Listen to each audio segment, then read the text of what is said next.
It's time to take a look at what's in our bag, but more specifically, what's new for 2020 and why do we choose what we choose. We're going to take a look at mine, then we're going to head over to Piers and see what he uses and why we've got very different games. So let's take a look at the driver. New addition for me this year is the Sim Max. I've got a 9-degree with a slightly lower setting here. I want to reduce the spin. I've got a Fujikura Ventus 6.5, so it's quite a stiff shaft and quite a low loft for me. Why do I go low loft? Because for me, the purpose of this club is to hit it as far as possible. That's what I want to achieve at this club. Yes, it needs to be pretty safe, but when it comes to a fitting and getting the right driver, I want to be as far down as possible that I can be. So for me, this gives me a nice low spin and a good strong flight. One thing though, I was using the adjustable last year. I think I may, when I get fitted and test this against the adjustable, I think I'm probably going to go to that, because what I love about the adjustable is it can protect me against a shot I don't want to hit. So I can stick all the weight in a certain place and that will not hit it left for me, or certainly guard against it, which means I can tee the ball up and go a little harder at it as well. So I've got a feeling that I might switch, but so far I've had this on the golf course, it's performing very nicely. Okay, 3-wood, not a club that I use that much. It's in the bag, but I would say I use it maybe once every 2 rounds, if that. Might need it for a par 5 to get on in 2, but sometimes, you know, I'm a lot probably further down there than I need a 3-wood. So I've got the Sim Max hazardous smoke shaft in a 6.5.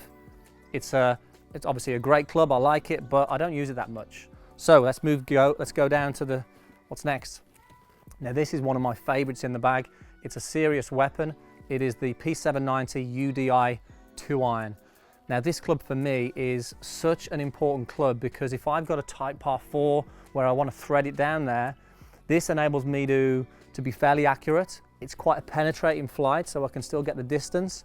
In the summer you can hit this up to like 270, so with the roll, that's great. So for me it's a really important club that I can use if I don't want to use the driver. Great club, really love that one. Irons for me, P760s. Same as last year. I'm sticking with these. I've got the 6.5 in the Project X shafts, quite stiff. Now it's interesting for me, this club is all about power. I want to get as far as I can down there. These clubs are all about feel. I want to make sure that I can be as consistent as possible. I'm not looking to hit the ball as far as I can with these, and you'll see that with the intention in my swing. I'll swing a lot harder with the driver compared to the irons. Obviously these are forged, nice feel, but nothing different in these. Then we go down to the wedges. I've got 3-iron to wedge in that one, by the way. Then we go down to the wedges. These are 2 new ones for me. I've got the Mill Grind 2, 52 and 58. I only have 2 wedges. Why do I only have 2? Because I'm a feel player. I like to actually feel a lot of certain shots. So with the 52, for example, I probably max out at this at about 120, but I will probably go to 95, anywhere between 95 and 120, I will hit this. And I will hit some softer, smoother shots in order to feel that. A lot of people don't like that. That's why they have maybe 3 or 4 wedges to close the gaps so they can hit it a little bit more full. But I really like to feel some of those shots in, and therefore I've only got the 2 wedges. 58 obviously is the other one, and I love to use this in a lot of different ways. I'll open the face up, I'll put the ball back in the stance, forward in the stance. I'll really vary this with this club and play a lot of different shots. In terms of bounce angle, a lot of people ask about the bounce angle. 11 degrees on this one, 9 degrees on this one. Why 11 degrees? I like a bit of bounce on my club. One, because I play this in bunker shots and I want to make sure that the bounce is being used. But 2, I really want to use the bounce on the fairway shots. I want to make sure that when the club is landing on the ground, it is not digging in. So I really like to use the club. And if you watched a lot of our videos, one thing we always say is, we want you to hit the ground and not the golf ball on these shorter shots. So for me, having a slightly higher bounce with this and a fairly high bounce on this, 9 degrees, enables me to actually use the sole of the club and glide across there. So these are the wedges, really like them. And in terms of the grips, something I've done this year, which I've never done before, experimented with some different grips.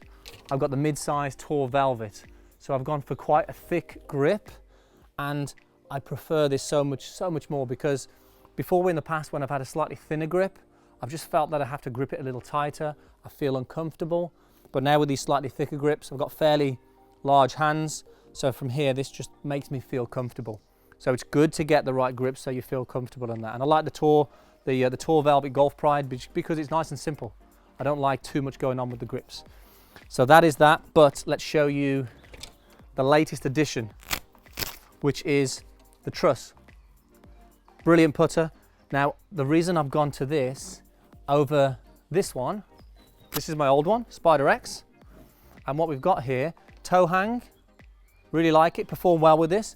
But soon as I saw this at the actual photo shoot last year, although it looked a little strange with the bridge here, what I thought was, as soon as I put it down in this, behind the golf ball, you can't see the bridge. And I love the shape, the straight lines for me really help me line up. Probably takes me back to my younger days when I was a junior golfer. I had a very similar putter, straight edges, straight lines. And I feel when I get inside 10 feet, I feel like I'm just gonna hold everything. And that's more from a feeling for me and just feeling comfortable with these straight lines. When I look at this, it's great, I've got this nice line, but for me there, this tends to distract me a little bit, even though this has performed well.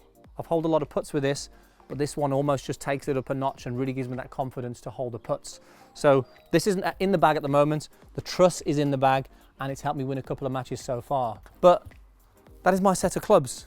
So be interested to get your thoughts. What are you going to be playing with that's different? What are your thoughts on the makeup? What wedges do you have? What bounces do you have? And make sure, if you're new to the channel, hit that subscribe button, hit that bell to see more videos. And now, I think we need to take a look at Piers's bag. All right, thanks for that, Andy. Now, my set's obviously slightly different. The big issue we have had with Sim, obviously, is that we haven't been able to be fit for it yet. So looking forward to go through that process when we get out of lockdown. And you'll also notice that there's 18 clubs in there, and there's actually a 9-iron missing. So if anyone knows where my 9-iron is, can someone help me? But there's actually 18 clubs in here. So I'm just going to give you a little bit of an idea why I've got different clubs in and some of the experimenting that I'm doing at the moment. So let's get the old iPhone in there. So I've got Sim Standard 10.5 with the setting in the fade setting and the bottom, so you can see I've got my weight in the fade setting. It's standard loft on the loft sleeve, and I've got a Project X Hazardous T1100 6.5 75 gram. So that's the shaft that I've used for a long time now, for a couple of years. I'm messing around with shafts a little bit. I've got an even flow in there as well, which I used quite a lot last year, 6.5, 65 grams, slightly lighter. And I've also got some TPT shafts coming as well from a Swiss company, TPT, meant to be really cool. So looking forward to trying those out, give them kind of a little bit of a head-to-head.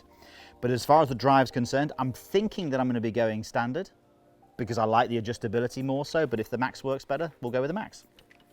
Speaking of Max, I've got a 5-wood. That's the next loft I've got, so 18 degree. Sim Max 18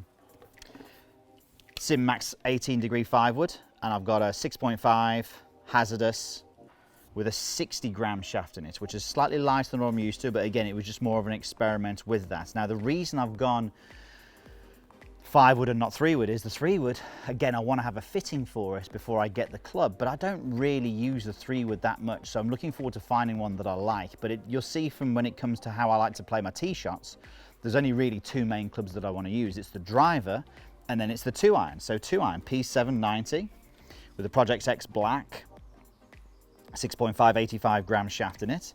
So that is my real go-to fairway finder club. And what I'm going to do when I start hitting some shots in a moment is show you the two kinds of shots that I hit with it and how I do it. I think that'd be really helpful for you. I've also got in here, you'll see a gapper low set on standard.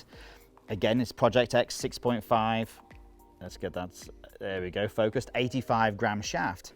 But it's actually my 5-wood shaft. So it's actually longer than my 2-iron. So this is basically a brute of a driving iron. So we're gonna see through time whether I can use this or not. I don't prefer I don't like the feel as much as I do with the P790. I prefer the feel on the P790.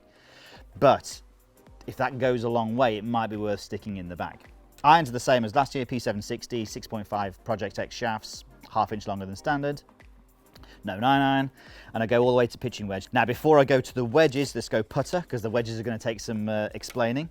So Spider X, 35-inch long, and I had it slightly more upright. So the guys at TaylorMade, I think it was Mark Thistleton, he actually made that a little bit more upright for me, which I preferred.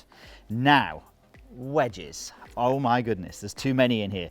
The good news is I've just ordered one, by the way, as well. So I've just designed my own 60-degree, which I'm looking forward to coming. Now, look at this here. Let's get that focused. So there's a lot of wedges in here. But basically for me, I like going 52, 56, 60. That's my standard wedge system because I'm different to Andy. I like to play relatively full shots, so I like to have more wedges in. Now, one thing that I would do if I was playing a short course, I definitely would be putting the 64 in. So if I'm playing a short course, maybe my home course that used to be Oxley, where I grew up, I'd be going with the 64 in the bag there, smaller greens, lots of shots under sort of 50 yards where I might want to get a little bit of height and stop it. That 64 is going in there. But the other things that I'm messing around with here, you'll notice there's two 56s in here. Now, the difference between these two 56s is actually the length of the shaft, the lie angle, and also the bounce. Now, and also the shaft as well, the shaft is softer. So if I look at my traditional 56-degree sand wedge, okay, so it's got a lower bounce than I would actually like on there, so the bounce actually would still be a little bit higher than that, but it's 56 degrees, it's 2 degrees upright, it's half an inch longer than standard, and it's got an extra stiff shaft in it. Now, what I've done, I've got the higher bounce which I wanted, which is a 12 degree, but I've gone to a standard lie, so it's standard lie, and it's also standard length, and it's a slightly softer shaft, a slightly more regular shaft. So what I'm going to do is in a moment show you why I've done that from a technique point of view when I'm hitting these shots. Now, you might think lie angle, with it being a little bit flatter, I could hit the ball out to the right. I'm okay with that, but as I say, I'll go through that when I go through the technique. Obviously, there's always alignment sticks in here, and we have also the super speed in here, which is going to be great for hopefully getting me a little bit more club head speed. All right, so that's my set. That's the breakdown of it. Let's go into the 2-iron first. A couple of things that I would do with that, and then I'll talk you through the wedges a little bit more. All right, let's go through the 2-iron first of all. So there's two main shots that I like to hit with my 2-iron. The first one is this. So it's just a normal full swing back and through, looking to hit this shot around about 250 yards, around about 70 feet of height. This is great if the fairways get a little bit tighter, where it's more about accuracy and not so much about distance, or maybe I've got to lay up short of somewhere. So I'm still looking to get a decent sort of height on it and decent distance. The second shot is more of a stinger style shot, so it gets windier. Then the fairways get tighter. I've got to get that ball down low, because it's good sometimes to hit the golf ball low even when there's no wind, because the higher you hit it, the more chance it's got of curving offline. So sometimes it's good to hit it down low anyway with no wind. Now, the way that I do this, there's a few different ways, but the one way I'd like you to experiment with is what you do with your lead wrist. So I'm going to hit two shots. I'm going to hit the stinger, but before that I'm going to hit my normal shot again, and I want you to look at my finish. So have a look at my finish when I hit this one. Okay, so you can see when I finish the shot now that my lead wrist has got a cup in it, it's got a bend in it, okay? That's great. It means that I can release the club and create the height that I want. But if I want to hit it lower, what I'm going to do now is I'm going to work at flattening that lead wrist off. So I'm going to flatten that lead wrist off. That's going to allow me to lean the shaft forward, which is going to be great for reducing that loft. So, again, there's a few other things that I do, but this is one of the main things that I'd like you to work at. So that was definitely a lot lower, and we can see now that lead wrist has flattened off. That's a really cool way for you to work with your stinger. Now, wedges.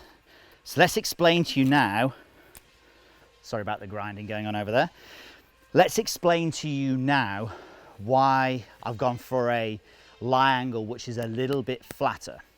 So when the golf ball is sitting down, either on a tight lie or it's really in a little bit of a depression, a divot, or even in the rough sometimes, I like playing the shot so I can get the club shaft really vertical, so the toe is the only part of the club that's in the ground. So think of this, if my club shaft and the lie angle is more upright anyway, it makes it harder for me to get that shaft higher, to get the heel in the air.